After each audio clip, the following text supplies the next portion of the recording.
everyone, and thank you so much for agreeing to be on the panel. Thank you so much. So I have a few questions from the audience. I would like to start with one question specifically. So we had this session on Instagram where we posted if they wanted to ask anything which they want us to be answered by the dermatologist. So one question which was very interesting was, somebody asked me like, there was no skincare, let's say 10 years ago or 20 years ago. Somebody just mentioned that, my grandfather has never used any skincare. My parents have done nothing about skincare. Why is there a sudden need of wanting to start something? So, who want to start? Let's start with Dr. Sudha Vani. Yes, previously there was no skincare regimen, but now we are insisting on that because there is a change in the lifestyle. Okay, there is a change in the whatever the food we are eating. We are not eating all these original natural food, all are stored food. And stress, the lifestyle, even women as a woman, we started working, we are running, there is disturbance in the skin cycle. All these affects your skin and hair. So that is why now we are insisting on this skincare regimen, because if they follow this skincare regimen in future, they are ending up spending less amount of money or the procedures also. So less procedures they will undergo. So this maintains the skin quality. So that is why we are insisting on this.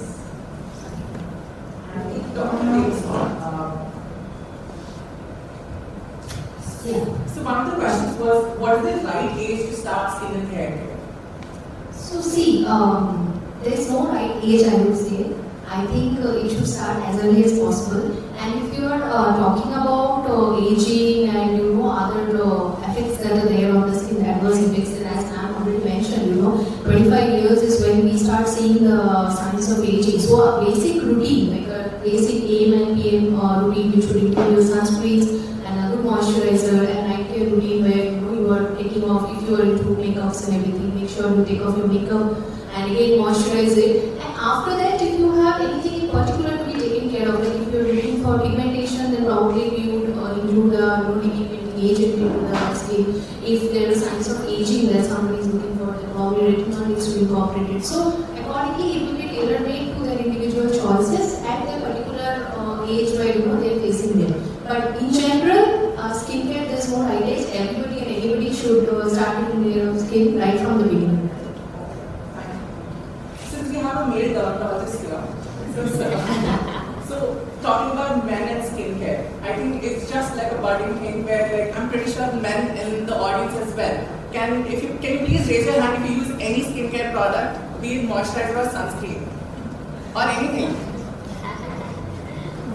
So I think you can see the percentage. So can you talk about men and skincare and need for skincare in men as well? Sure. My name is Dr.Naveen. I just want to add 1-2 points before. One, why we look much older at this age than our parents did is technology, the access to it, the amount of screens we have. It's not only outdoor, it's high energy visible light, which degrades our skin, and our lifestyle, as everyone has also said. When it comes to this, I have 3 children. From day one, they play golf, a lot of sunscreen. In time, they will pigment. You want to prevent that, you start at this age. So there's no real age as doctor as well. In terms of when it comes to men and the skincare, you'll spend $10,000 or $20,000 or whatever your balance is at night at a bar. But you won't buy 800 rupees worth of sunscreen to put on your face, and you ask you to do it. It takes 1 minute of your time, but you spend 30 hours there. So it's more about the mental motivation, I would say, more than just doing it. The act of putting something in front of you, and even if you say you have to take these 8 pills every day, you can do it, but it's mentally doing it. So in terms of men and skincare, I think more people are getting aware, based on, of course, because of the society and the access to media, and seeing what they want to emulate and whatever. And there are much more procedures that are much more, I guess you could say, easily available that people can start with. Like the guy who would say, I want to do laser hair reduction for beard shaving.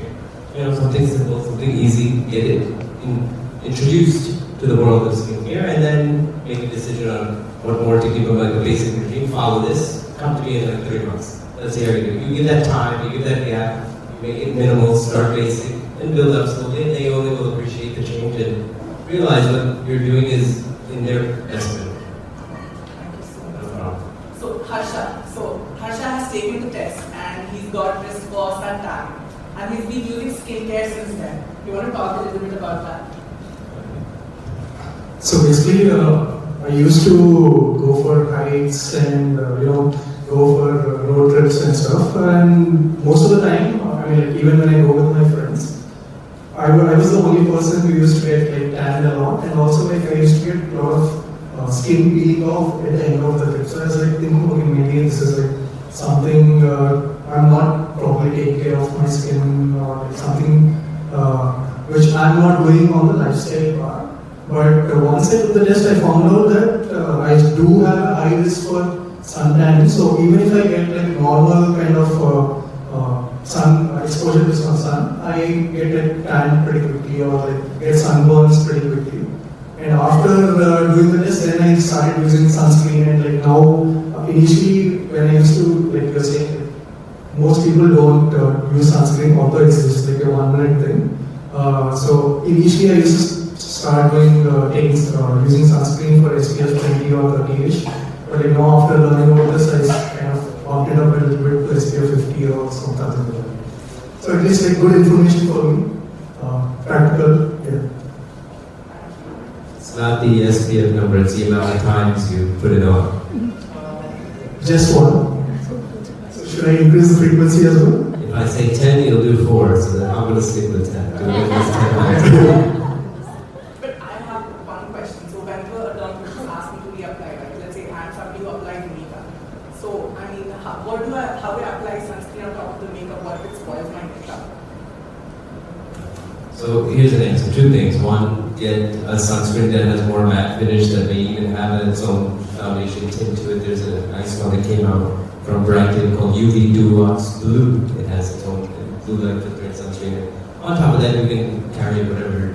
I don't know much about makeup, but I'm sure it's a touch-up type of thing. But reapplication of a more matte finish, or maybe a stick type sunscreen, it would be okay. I think if it doesn't smudge too much. Yeah, you get those sticks, for people who apply makeup and they have to reapply. As doctor said, it's very important. We cannot say more on the reapplication. You get those sticks, the matte foundation ones they are available from Dermore, US and others. So you can use them. They're very handy, pocket friendly. Just keep it in your pocket or your top your wall, and then you are good to go. Thank you. So since there are so many over-the-counter drugs which are available in market, let's say there's retinol, there's minoxidil, there's so many companies which are advertising them, and people are just going out right to the market and just picking them up and start using it. What do you think is the impact of it? I would like to start with Dr. Sudha Vani ma'am. What do you think is the impact of just buying drugs without a doctor prescription? These cosmetic products and serums are available online. People are buying it, but from the reputed companies, they are giving a good products. But most of the times, they end up buying some other products which are not suited to their skin. Once they get any complications or any allergies, again they have to visit us. They have to consult a dermatologist, whatever the problems or side effects after using these products. So, and also coming to that, now people talk to use of steroids is also something which I haven't known. It's also something which has been there. I've known few of my friends who have certain skin issues and they just go and buy the steroids which is available, be Betanoid and everything. I remember being heard that it does a lot more damage which you can't see. So doing a test like this, which probably give you an idea about the tendency and possibility of adverse effect which you are generally predisposed to. What do you think how this would help? And also just a little about how where do we stop about the steroid abuse and what we can do about it? Steroid abuse is very common because people are fond of fairness. For that only they use the steroids. And initially the steroids they give more improvement in the color, skin texture. Once they continuously use it, definitely they will have problems. There may be skin elasticity, wrinkling will happen, pigmentation and acne, a lot of nonsense things will happen. So once they stop steroid, again there is a flare-up of these lesions. So again they tend to use this. This is vicious circle. So to bring them out, it is very difficult, and it takes 3 months to 6 months also so to give them back their normalcy. So if you have this kind of test, definitely it is useful. But once, this should reach the people. So then only it will be helpful both for the patients and for us also. That's true. Dr. Naveen, you want to add something to that? I was just going to say the pharmacists should not be allowed to give without prescription, but in India you can get anything without a prescription. So there's no mechanism to stop that failsafe. So we as dermatologists educate that, this is a vicious cycle that will go on, and if you don't cut or wean off of this, you can get worse side effects than what you have. I think Fair and Lovely is a very good marker for that as an option to see damage. You have people come with like black faces and they said, I used it in the first week, I looked awesome, and I kept seeing it darker, I put more, and so on. Dr. Dave, do you want to talk a little bit about minoxidil and how people just start using it? Yeah, I know, whether it is steroid or minoxidil, these days there is a lot that is there on the internet, that people start following, and there are people who are not even certified dermatologists or cosmetologists. They just try to influence people. They just say this is what it is. Even today only I had a patient. She was a case of female pattern baldness, and she has started 5% minoxidil on her own. She just said I have started it with no medication, no blood test, no workup, nothing. They have just randomly started it. But they don't understand or what they don't know that it is a highly dependent drug which has its own course that needs to be followed, and if you stop it or if you don't take the proper doses, then you are more prone for a hair loss. And that is something that they don't want it, but they eventually land up in it. So it is not a good thing, to start anything on your own, whether it is a steroid, whether it is a minoxidil. Consulting a doctor and then starting the appropriate drug is the time to make it good. So that's a take-home message, guys, for all those people who've been just buying things online. Just make sure you talk to your doctor before you start on any of those things. So now, moving ahead, Ms. Anjali. So you have been in the field of nutrition. Can you talk about how nutrition impacts skin and the effects of it? I think the first thing I tell my clients when they ask me that I want beautiful skin, I want good hair. So I always say, look at your plate. What's going in for your meals? Because as rightly put by Anu, the antioxidants, the vitamins are very much ignored. We always talk about the macronutrients. We talk about carbohydrate, protein, fat. But there's very little emphasis given on the amount of vitamins and minerals that are going into our bodies. And today, with so many hormonal issues coming in, it's absolutely essential for us to see what are we deficient in when it comes to vitamins and minerals. And I'm glad that's added on to your, the test that you've started on. So definitely making sure with every meal you have some source of vitamins and minerals coming in. For example, you have fresh fruits and fresh vegetables, and not just in the form of salads and if you don't like salads. But I found something really nice in the Telugu cuisine, which is our chutneys, which they make with almost raw vegetables. It's just very lightly sauteed in meal. So if you don't like salads, making sure you have 1 or 2 tablespoons of chutney along with your regular meals, or even with your idlis and dosas, you don't only have to stick to coconut and peanut chutneys. You can also do vegetable chutneys. So these are small little ways in making sure your vitamins and minerals come in. Seeds today.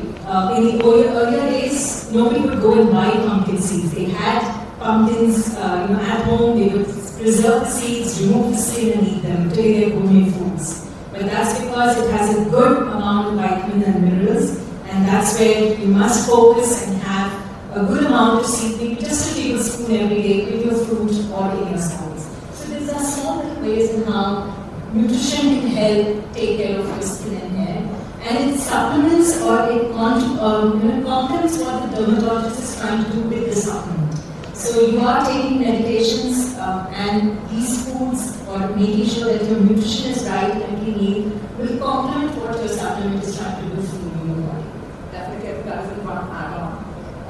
So Mrs. Supraja, so I want to know, since you do a lot of holistic wellness, so can you tell me about skin and hair with respect to holistic, what else can be done apart from what you mentioned? So I do believe in really taking care of myself in a very holistic way, which is physical, mental, emotional. My daughter always emphasized these three is the financial health. I said these are things you do for yourself all your life. And I think just the stress, the anxiety one goes through can lead to a lot of, and you can see with my hair, it needs a lot of care. So hair, skin, I'm in my early 50s now. And I think I probably started a little later, but in my mid-30s when I got really particular about my skincare. I take care of the weekend, but taking care of what I eat. I'm a morning person. I don't do late nights. I probably don't do more than about 20 or late nights in a year, which is beyond 12. Between meditation, yoga, walking, swimming, chanting, I would have done 1 or 2 at least every single day, even on Sunday. And I think that really helps me keep centered. I also, I'm a creative person, so I do take a lot of care to stay creative. And one of the things is I do not use my phone to talk to people every day, which just keeps me centered, focused, and I think all that helps me stay well. Because I think otherwise it's very easy to get anxious, very easy in today's day when everyone wants a question. So things like that is what I do believe, especially I do believe that this body is just dressed for this life. So exactly like how you look after a nice dress in the wardrobe, you just look after yourself. We can totally see that all of that work is just paying off. We can clearly see that in you. Then, just a little question. So I think this I would want to again pose to Dr. Naveen. So it's more about people who have aversion to skin and hair care products. Most of the people I've seen was like, no, I don't want to put any chemicals in my face. I don't want to do anything to my face. Are there any natural ways or anything else which I can use apart from these? We can't really give you home remedies that work just as good as an allopathic medicine could do to get rid of a psoriasis lesion or something. But sunscreen 5 times a day, 3.5 liters of water every day. Take your nutrition supplements at least 30 minutes. There's a rule of 100 hours. If you do something 18 minutes per day, every day, for the year, it adds up to 100 hours. You will master that 95% amongst anyone else doing it. So stick to a routine more than anything, and that should be the guiding way. Addition to products is not a need-based one. It's a design. So once they are But then they always hope that I wish I had a good skin, but they wouldn't want to do anything about it. So the next question is for you, Anjali. So since you are in academics and you are one of the professors at Osmania, I wanted to know, I'm pretty sure you've seen a lot of cases with respect to skin care and health issues and also diseases as such. Have you ever seen something with respect to genetics, or have you ever considered it to be genetic testing to be an option for any skin condition? There are a lot of cases which comes, but those are definitely people suffer with those diseases. Now these like personalize, and psoriasis, ichthyosis, atopic dermatitis, all these, and there are not many syndromes. Where we want to do genetic testing, but sometimes we are unable to do this. In medical colleges, the people are they are not affordable to go for these genetic testing labs. So there we are lacking.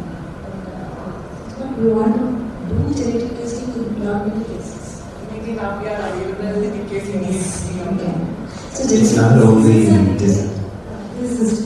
was going to say it's not only like nutrition that you may be deficient in. There are some diseases, especially that show cutaneous manifestation, that if you eat this, you will get this. Take example like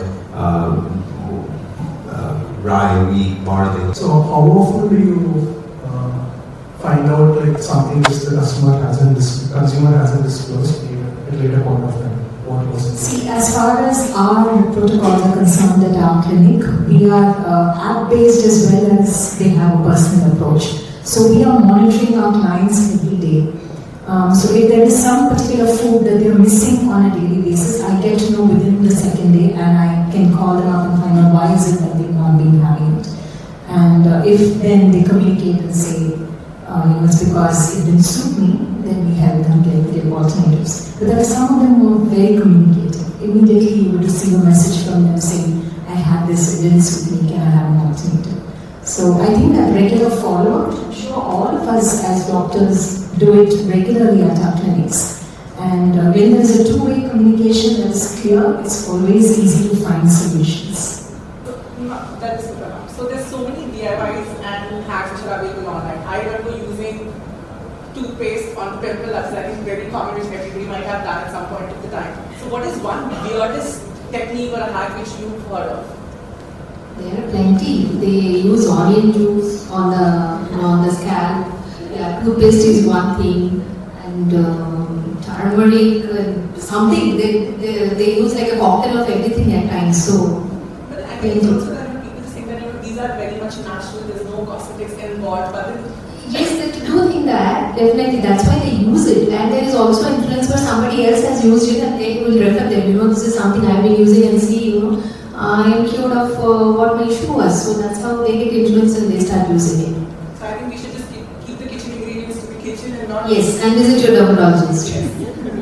Can you talk about a little few misconceptions with respect to skincare or hair care, which would you think that there is a need for people to educate them? Ma'am, anything to that? Do you think that anything people need to change or do something different? Coming to the misconceptions. So most of the people, they think that applying conditioner, please advise conditioner. Conditioner causes more hair, also they don't use, so they will be having this frizzy hair. And applying hair oil also, some people they say daily they have to use hair oil. Without hair oil, they may complain of headache and all those things. But again, that flares up their acne or dermatitis and all those things sometimes. So when I say don't apply hair oil regularly, you can apply hair oil 1 hour or overnight application for the hair. It is okay. So there are a lot many misconceptions. And again, coming to the skincare, they think that my skin is oily, no need to use any moisturizer. But even oily skin also needs moisturization because which protects their skin and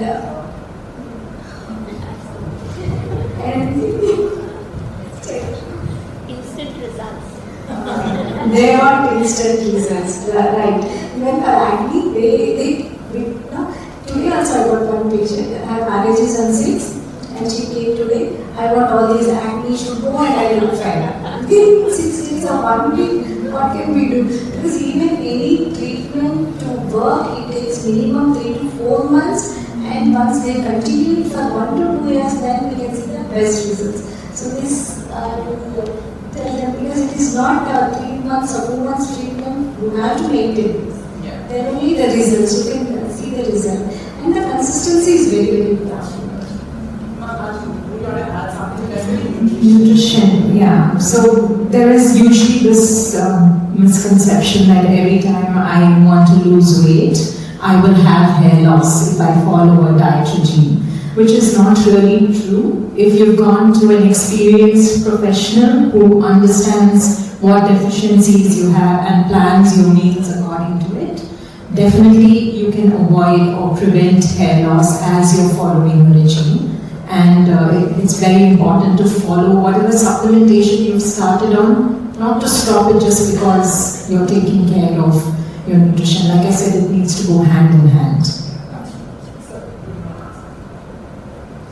Everything's been said. It has nothing to do with this, but someone would come and say, 1 ml filler should fix this, and this. I know everyone's making notes of all these wonderful suggestions we're getting today. Ma'am, please, you want to ask something? I think sir all have added everything. One more also commonly we get asked is how do I get rid of my open pores? Give me something that will get rid of my open pores. Give me something. there is nothing that can take away open pores completely. But yes, there are medications that can reduce it to an extent. But no, they don't go away completely. So I'll talk a little about curly hair because it's very, very different. And I see some girls with curly hair in the audience. The kind of shampoo you use, the product you use is very different. So unless you don't take care of your hair, your girls are going to, most people complain they can't manage the curly hair. Fortunately in Hyderabad, the first time there's a curly hair salon where you can go, even the kind of haircut is different. It's a dry haircut. And I also have a thick hair, so my problems are very different on hair loss. I actually do a deep undercut of about 3 inches just to reduce volume. Just to say that curly hair, you should use the right products. Does anybody in the audience have any questions to ask the panel?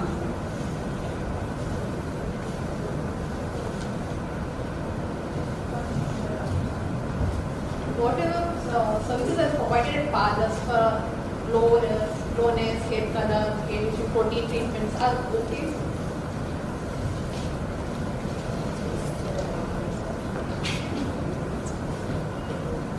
Whatever services is provided at parlors for lowness, hair treatments are okay for hair and health, skin and health, hair? No, they are not certified, dermatologists, so don't go to them, don't listen to them. They probably will be giving you some treatment. You might even see microdermal abrasion there, or they'll say take off your wart. But what they don't know is how much to burn the wart, how much to go into your skin, and you might even land up in a burn. No, and as far as the hair treatments are concerned, no, definitely they are also not advisable to be done on a repeated basis. Once in a while, yes, but not otherwise. Whether it's straightening, whether it is any form of other treatment. Hair color? That also, yes, we all have that, but yes, definitely it is known that it does have some side effects on the hair in the long term. Thank you so much. Anybody else have any questions?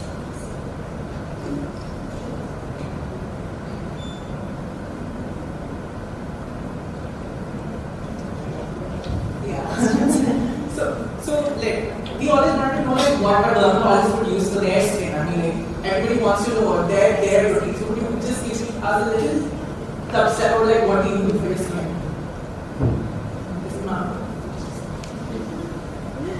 Once I started, I entered into my dermatology post-graduation. I started applying sunscreen. That's one which is very, very important thing. And first year, when I joined, I started. Without that, I learned. That is one thing. I make sure that sunscreen is very important, and now moisturizer, and so now daycare regimen is there, night care regimen. So night time retinol, and sometimes even for the pigmentation serums I apply. Morning definitely vitamin C serum, followed by moisturizer, and then my sunscreen. And I will take antioxidants and even collagen.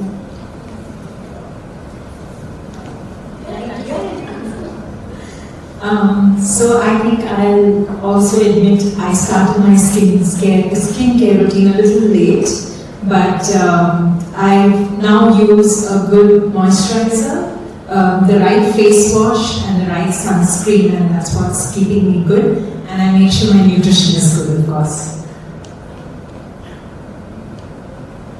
A little Botox, of course, helps and goes a long way, but definitely a good amount of hydration and sunscreen.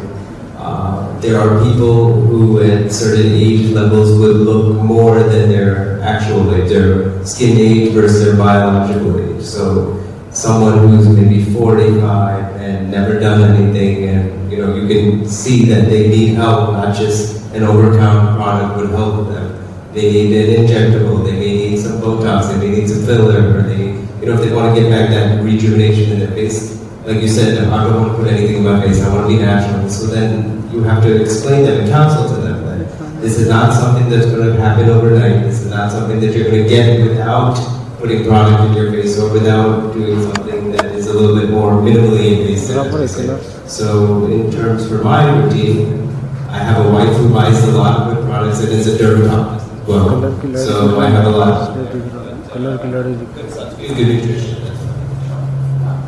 I think at times doctors are the worst patients, so we tell that use sunscreen, use this, but at the end of the day we sometimes step out without using anything. We'll be in that hurry to get to the clinic, see the patient is waiting.